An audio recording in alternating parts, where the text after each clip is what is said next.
When I saw the inn, I put my eyes on it about 5 years ago, and I told Dan, I'm like, if that place ever comes up for sale, I am going to grab it. Yeah, you looking for your room? Yeah, what room? 10, right through the door up to the top of the steps, and you will see your key right in the door. I've never thought I'd be in the hospitality industry. I've always been in management side of it, which I guess is kind of a little bit the same. You know, I am managing the property and taking care of it, but never thought about being in the hospitality side of it.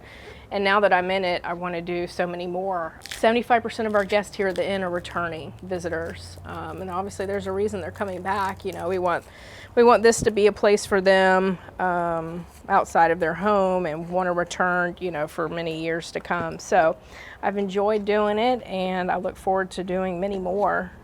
There are not many, I think there's only 2 or 3 inns, including the one we have, that allow pets. So pet friendly is a huge thing.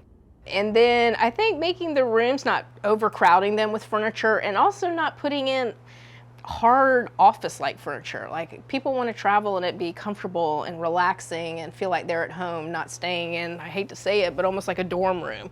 They love to see the history in the hallways, the old photos of when the hurricanes came through, or what the inn used to look like. Because back then, you know, the building is 73 years old, so it's an inn, and a lot of people forget, you know, the difference. They don't think about the difference. They're like, okay, well, the inn is so small. Well, it's supposed to be small. It came up for sale in May, and I was able to beat out 25 other offers. So I brought my mom with me. The first room I ever stayed in was room number 3, and me and my mom stayed there. And before I knew it, I looked over at my mom and Debbie, the seller, they were there laughing and crying, and had to wait a week to find out I got it. Nervous wreck, probably bit all my nails off, stomach ulcers. It was like, oh my God, is this ever going to end? And Thursday night, Brad called and goes, "You ready to own an inn?" And I'm like, that's great, but what did I pay for it? Because I was willing to beat any offer. And he said, you aren't paying $1 over. He said, Debbie and Tom loved you. They love that you're going to keep the inn the same. You're not going to tear it down. You're going to keep it pet friendly. For them, they had spent 12 years, blood, sweat, crying, you know, put so much into this. I think that, you know, at the end, that meant more to them, knowing that I was going to keep it just like that than more money. I'm Dan Tollens, investor, contractor, husband, and father. My wife Cassie and I have always had a dream of growing an investment business in properties throughout the cities we love. If you know Charleston and Wilmington, these markets will support it. This is Coastal Chronicles.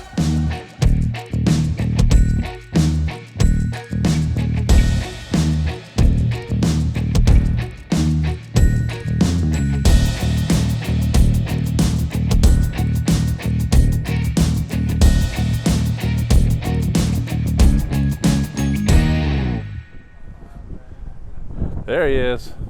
Hey. Got that Tar Heel blue on. Made it. Oh yeah. Yeah. All right, so which room's first?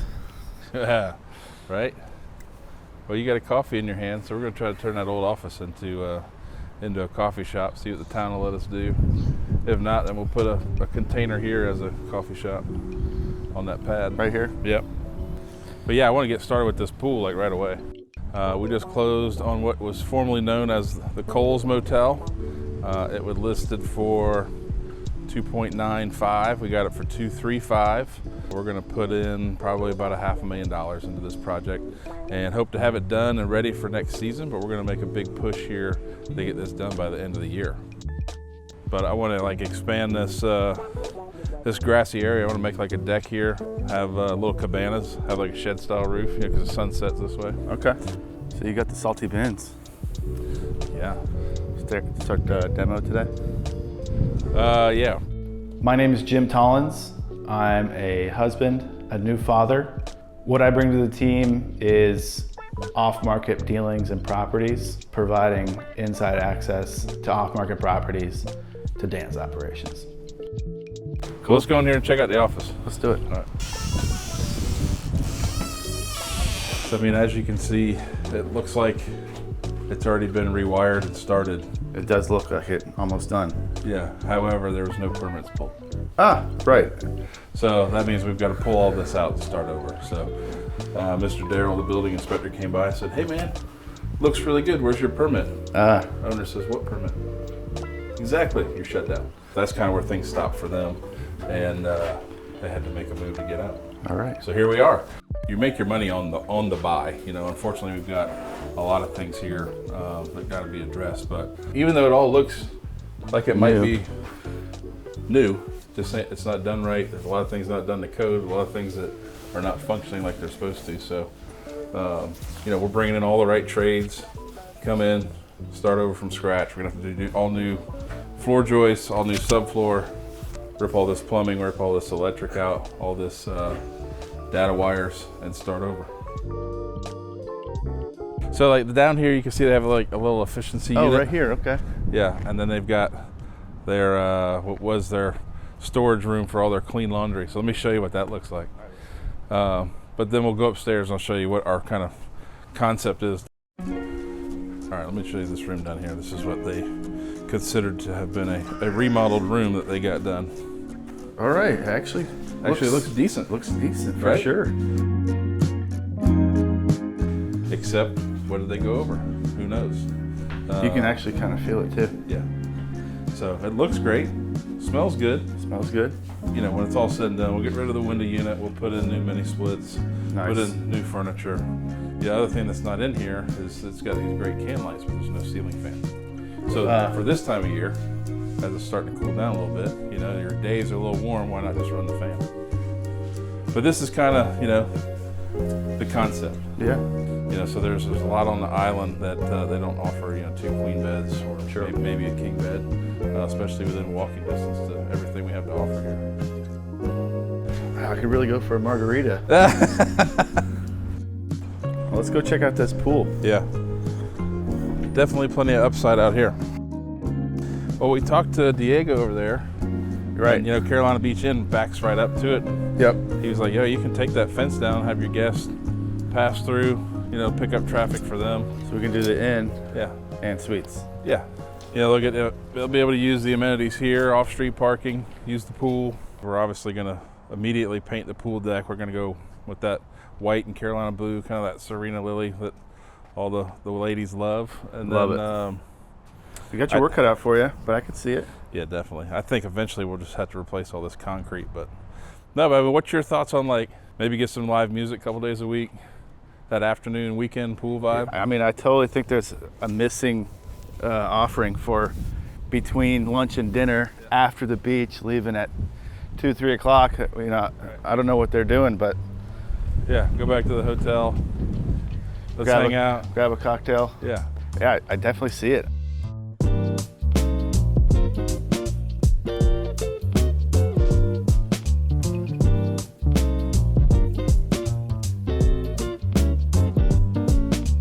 We had a good bit of long-term tenants in place. And on the 1st through the 5th, it was just going to chase the money, got sick of it. We were like, hey, let's try a short-term rental, see how it does. And our first one, we bought it for $150,000, and now it cash flows anywhere from $3,000 to $5,000 a month. And the money's deposited the minute a guest checks in. We get to check on it as soon as they leave, you know, and that is the passive income, and I think that's the difference. You know, a lot of people are like, long-term rental properties can't be passive income. They can't. Making $400, $500, $600 a month, and then all of a sudden you've got that tenant who's been pouring grease down the plumbing line. Well, there goes all my profit.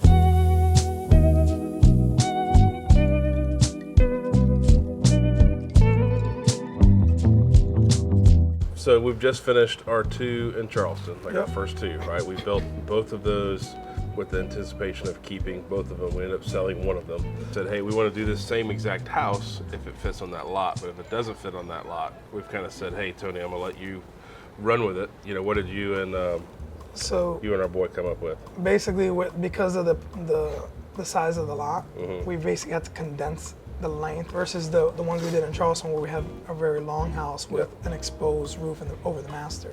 The feel of being next to both of these properties, brand new, is going to give the client a nice feel. Yeah. So this is Orange Street. It's already at the permit office, ready to for their review. So that's what we're dealing with now, waiting on review. So he kind of gives us a very generic concept, right? It doesn't have any shutters. It doesn't have a little lean-to up the back. It gives us the availability to kind of get creative with the exterior finish, right? We're making sure that the design also fits in with us being able to execute a very cost-friendly build.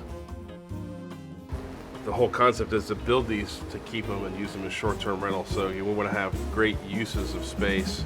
We're trying to maximize how many bedrooms we have. Can we put, bunk beds in multiple rooms with king beds in multiple rooms?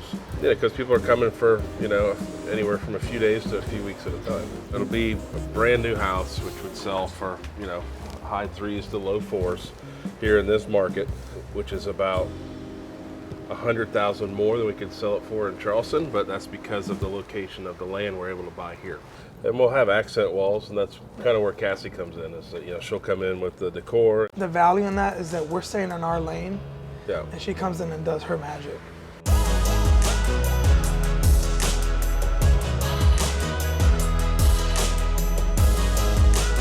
There's so much going into it when you're planning to do a short-term rental that it's like, okay, what's the area? Obviously, if it's a beach house, you want to get as big as possible because most people travel with their families and bring grandma and grandpa and aunts and uncles, so they're all together.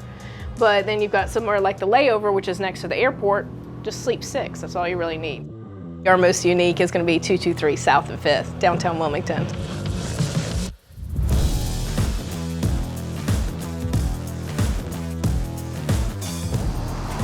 Just make sure when y'all walk on here, you walk on the joist so you don't fall in. We'll have, what do we say, 650, 680 in it. Recent aftermarket appraisals, over 1.2 million. I mean, just the 2 units alone will, after even our bills and stuff, it'll cash flow 10 to 15,000 a month. This would be master bathroom. Yep. But, back in the days, the kitchens were always put in the back of the house because it helped with the heat because you didn't have your, electric heating in there. This roof was so bad though. There was massive holes. You were leaking here.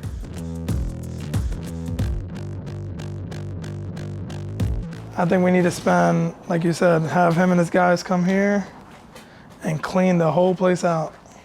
I think, We got to get with Eddie. yeah, for sure.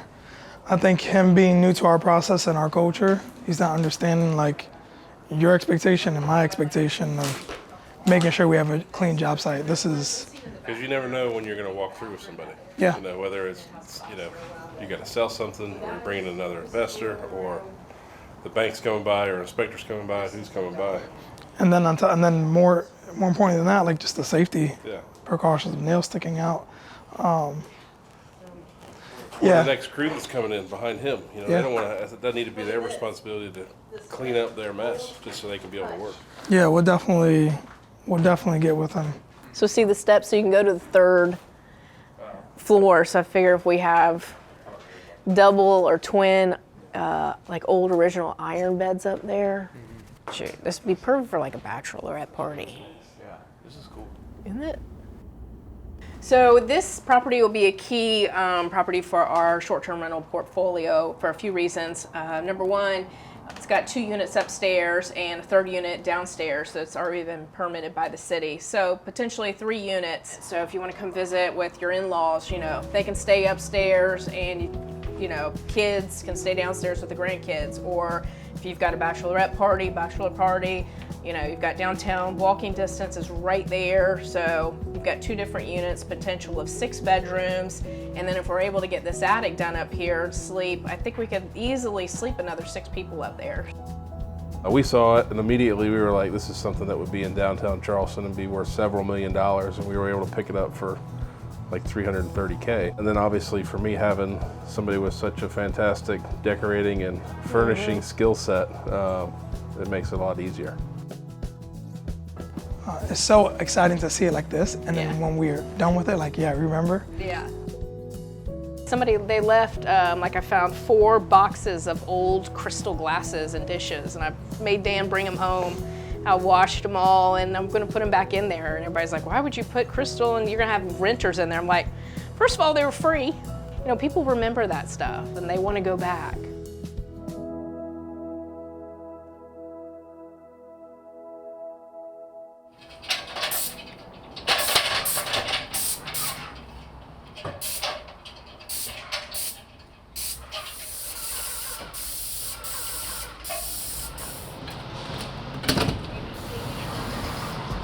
So this is unit B, and then A is downstairs, and then it's already been permitted, so the basement can be a third unit as well. And we're keeping a lot of the same layout of how they used to do it, you know, when the house is 1905. So kitchens are always in the back of the house. So this kitchen's gonna stay in the same place in the back on the left, and downstairs the kitchen will stay in the back on the right. A lot of like the mantles and the fireplaces, all that, we're trying to keep the same tiled, you know, just maybe repainting, of course, but just trying to keep all the unique features. Yeah, exactly. But you know, somebody obviously got in here early and started the rewire and they did all the demo and stuff for us and took out some walls that you'll see kind of in the other unit. But yeah, this is going to be one of our cornerstone investments that you know, based on just some conservative projections, just on 2 units is going to cash flow us over $10,000 a month. So this is a pretty important project for us. Let's go downstairs and check that out.